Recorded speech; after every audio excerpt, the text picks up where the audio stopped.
Assalamualaikum warahmatullahi wabarakatuh. Saya Ami Siti Aminah dari kelas IPS semester 3. Saya akan menjawab UTS tentang etika profesi keguruan. Yang pertama, sebutkan fungsi kode etik profesi. Ada 3 apa saja yang Anda ketahui tentang etika profesi tersebut. Yang pertama, melindungi suatu profesi dari campur tangan pemerintah. Yang kedua, mencegah terjadinya suatu pertentangan internal dalam suatu profesi.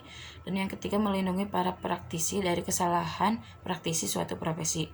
Nomor 2, sebutkan 5 tugas keprofesionalan guru yang berkaitan di bidang profesi. Yang pertama, mendidik, mengajar, melatih, membimbing, dan membina.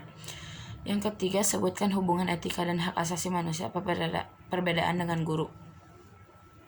Hubungan nilai etika dengan HAM yaitu bahwa nilai merupakan suatu penghargaan terhadap sesuatu yang dianggap baik. Sementara etika merupakan sebuah aturan yang dijalankan melalui kode etik untuk menentukan nilai yang baik, sedangkan guru adalah seorang yang berperan dalam proses mentransfer ilmu dan kepribadian kepada seluruh peserta didik. Nomor 4, sebutkan komitmen tugas guru sebagai tugas pokok guru. Berikan contoh ciri-ciri profesionalisme terhadap sekolah dalam tindakan pada siswa. Berikan contoh dan alasan komitmen menurut pendapat Anda. Contoh komitmen menurut saya sebagai profesional terhadap sekolah dalam tindakan pada siswa yaitu tepat waktunya masuk kelas untuk mengajar, memberi hukuman pada yang melakukan kesalahan atau kesiangan untuk murid dan termasuk gurunya juga, tidak membeda-bedakan murid dan mengajar sesuai profesinya. Nomor 5, apakah manfaat Anda mempelajari profesi pendidikan dalam hubungan dengan tugas Anda sebagai guru? Jelaskan dan berikan 3 contoh alasannya. Yang pertama, mengetahui lebih banyak bagaimana menjadi seorang guru dalam bertindak.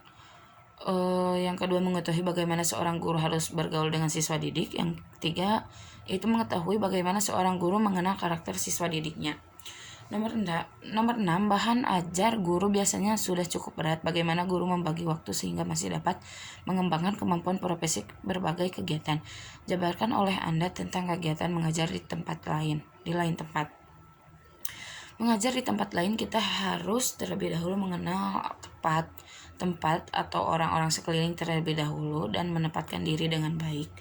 Nomor 7, sekarang ini sering kita membaca di media sosial tentang perkelahian antara pelajar yang terjadi di kota-kota. Menurut Anda, apa yang dilakukan oleh organisasi pandemi seperti PGRI untuk menanggulangi permasalahan itu? Berikan contoh organisasi PGRI untuk menangani masalah perkelahian peserta didik tersebut. Mungkin PGRI akan memberikan konseling kepada siswa yang melakukan kenakalan serta memberikan hukuman terhadap siswa tersebut. Nomor 8, menurut Anda tentang sasaran psikoprofesional keguruan menurut pengamatan Anda.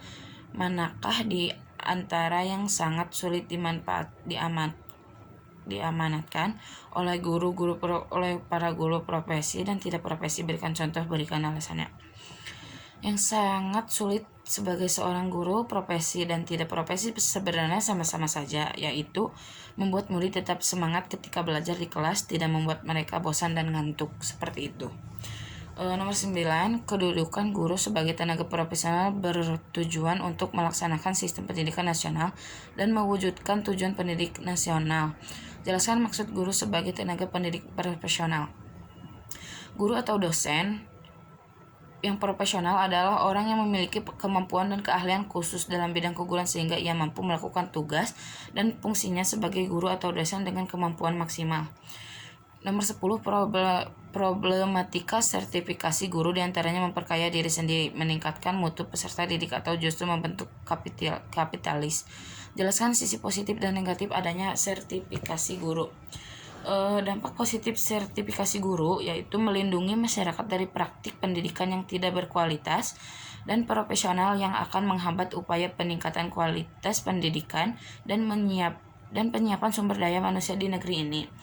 Sedangkan dampak negatif sertifikasi guru yaitu akan banyak pengangguran lulusan sarjana atau S2 pendidikan, kecuali para lulusan itu bisa aktif, misalnya buka jasa bimbingan belajar atau ikut gabung di lembaga bimbingan privat.